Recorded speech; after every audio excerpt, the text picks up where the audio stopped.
Hey, what's going on, everybody? This is Todd Bowen from sittingposture.com. Welcome to today's video, Computer Posture Mistakes and Fixes. This is episode number 20.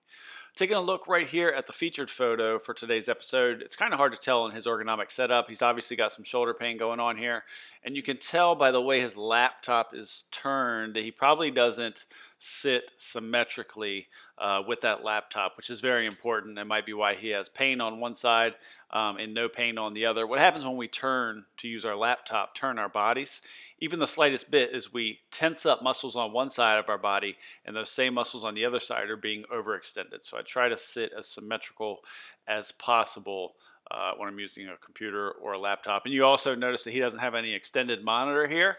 So when he's using this laptop down here, he's probably looking down at a downward angle that's very unhealthy for the spine. So that's another thing you could do, is you take advantage of an extended monitor. Super easy to do. Just set it up and plug in an HDMI cable. Those are inexpensive. Just plug it right into the computer, and you don't have to download software or anything. It just starts working as an extended monitor. And his eye level, instead of looking at the top of his screen down here, his eye level with the top of the monitor screen would be even. It would save a lot of pressure on that spine, especially if you work for long periods of time at a computer. Here's the setup. Again, kind of hard to look at this ergonomic setup from this angle, but I do like a couple things about this photo. Look how the monitor is tilted back. The top of it is tilted back a little bit. I used to do that, and I think that made me naturally tend to lean forward and slouch forward subconsciously, not knowing.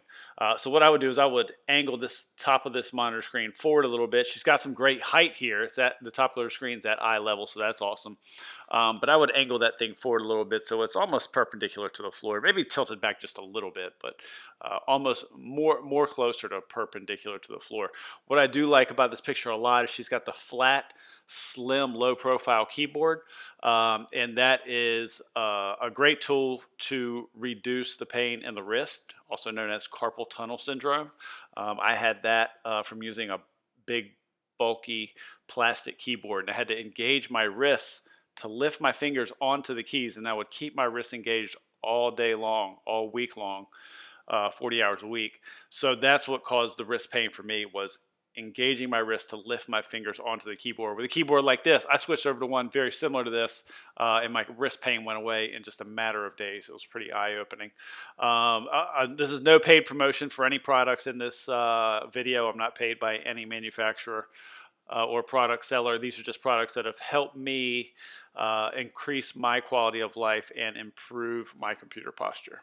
One thing I would do about this keyboard, though, is I would bring this a little closer to the edge of the table. That's another thing that could naturally make her tend to slouch forward and lean forward. That's also speaking from experience. As we get stressed, we lean forward, we push our keyboard with our hands, not even knowing it. Next thing you know, the keyboard's up here where these Post-it notes are.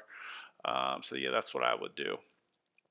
Here's a great example of what not to do with elbows. These elbows are below the desk level on this person. In order to get their hands up onto the laptop, they have to contract their bicep for long periods of time, which can be very unhealthy because it's just constantly contracted. And we never know it.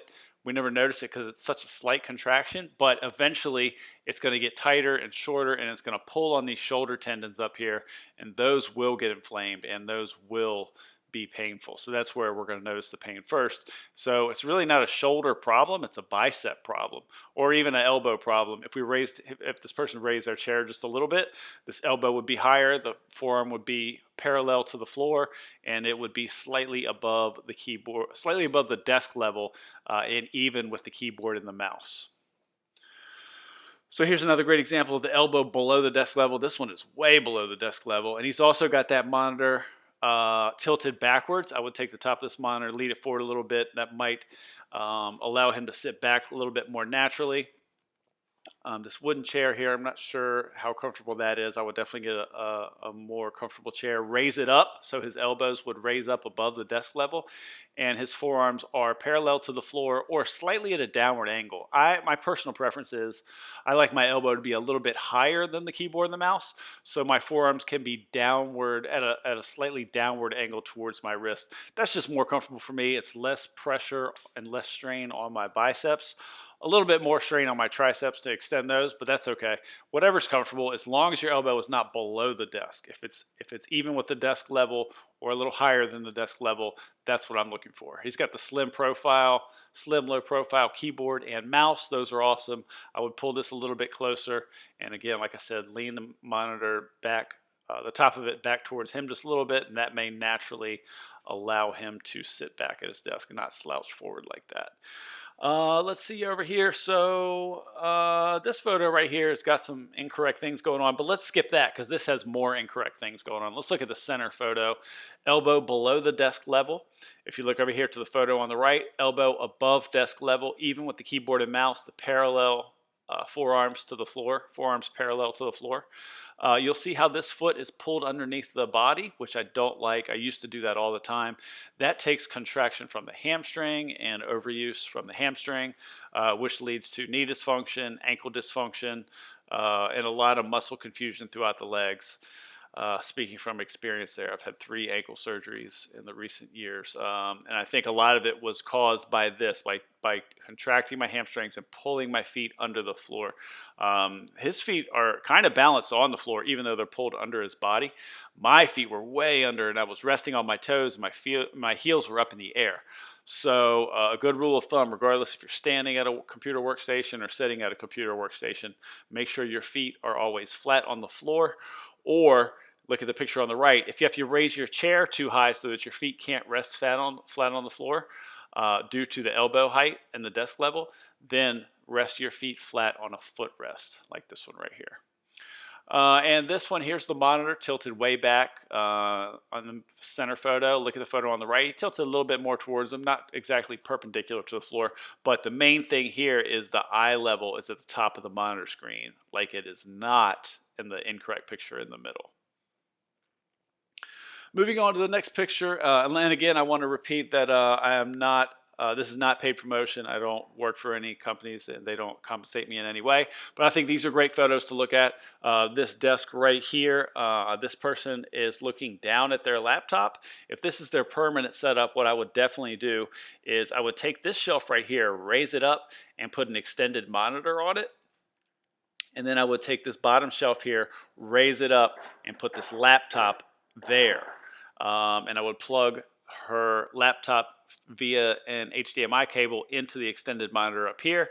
That would put her monitor screen even at the top of her monitor screen, even with eye level, as well as she could still be able to use this keyboard from the laptop. She wouldn't have to get a new keyboard, because it depends on how you look at it. A keyboard, mouse, external versus an external monitor. She could raise this all the way up and use her laptop use her laptop screen there, but then she wouldn't be able to type because that would not be ergonomic. She'd have to raise this up and get a Bluetooth wireless keyboard and mouse. So either way, I'd either get a Bluetooth wireless keyboard and mouse and use the laptop screen, or I would use the laptop keyboard and mouse and get an extended monitor and laptop screen. That's probably the route that I would go. Here's a great example of what I was just talking about as far as getting an external keyboard and mouse. Elbow height is pretty good. I would even myself just go a little bit lower. That way that will allow that elbow to tuck in a little bit closer to the rib cage. You can see how it's flared out. That can tend to cause some issues up here in the traps and the shoulder muscles and the deltoids. Because you're flaring that elbow out just a little bit and holding it in a bad position for a long period of time. Something's got to work to flare that elbow out, and it's being contracted all day long for long periods of time. But I do really like what they got going on here. And what I would do here, they're using the laptop screen. I would raise this up so that it's eye level. You can tell they've got that bend in the neck, that slouch forward in the neck. They're looking down. Almost at a 45-degree angle to see the top of the screen. I would raise this thing up a few notches so they're looking eye level, and that's how I would handle that. That's it for today's episode, guys. Computer posture mistakes and fixes, episode number 20. I want to thank you guys for watching. If you've made it this far, congratulations. You're taking a big step forward in improving your computer posture and the quality of your life, and that's definitely something to be proud of. The best way to keep up with all my content is to sign up for free email updates. I have an email newsletter called Computer Posture Weekly. It comes out once on Fridays, once a week. I don't spam. I only send out one email a week. I don't sell email addresses. You can sign up for that at sittingposture.com/newsletter. What I put in that email is a link to the article that I wrote for my website that week, as well as 2 links to the YouTube videos that I posted to YouTube that week. So all that is in one email a week. It's the best way to keep up with all my content. You can unsubscribe at any time that you want to just by clicking a button or two at the bottom of any of my emails. And if you like this video, please like and subscribe if you want to see these videos in your YouTube feed more often. The more people that see my videos, the more ability it gives me to create more content. And I appreciate you guys for that. Thanks for all your support. This is Todd Bowen from sittingposture.com. Thanks for watching today's video. We'll see you guys on the next video. Take care.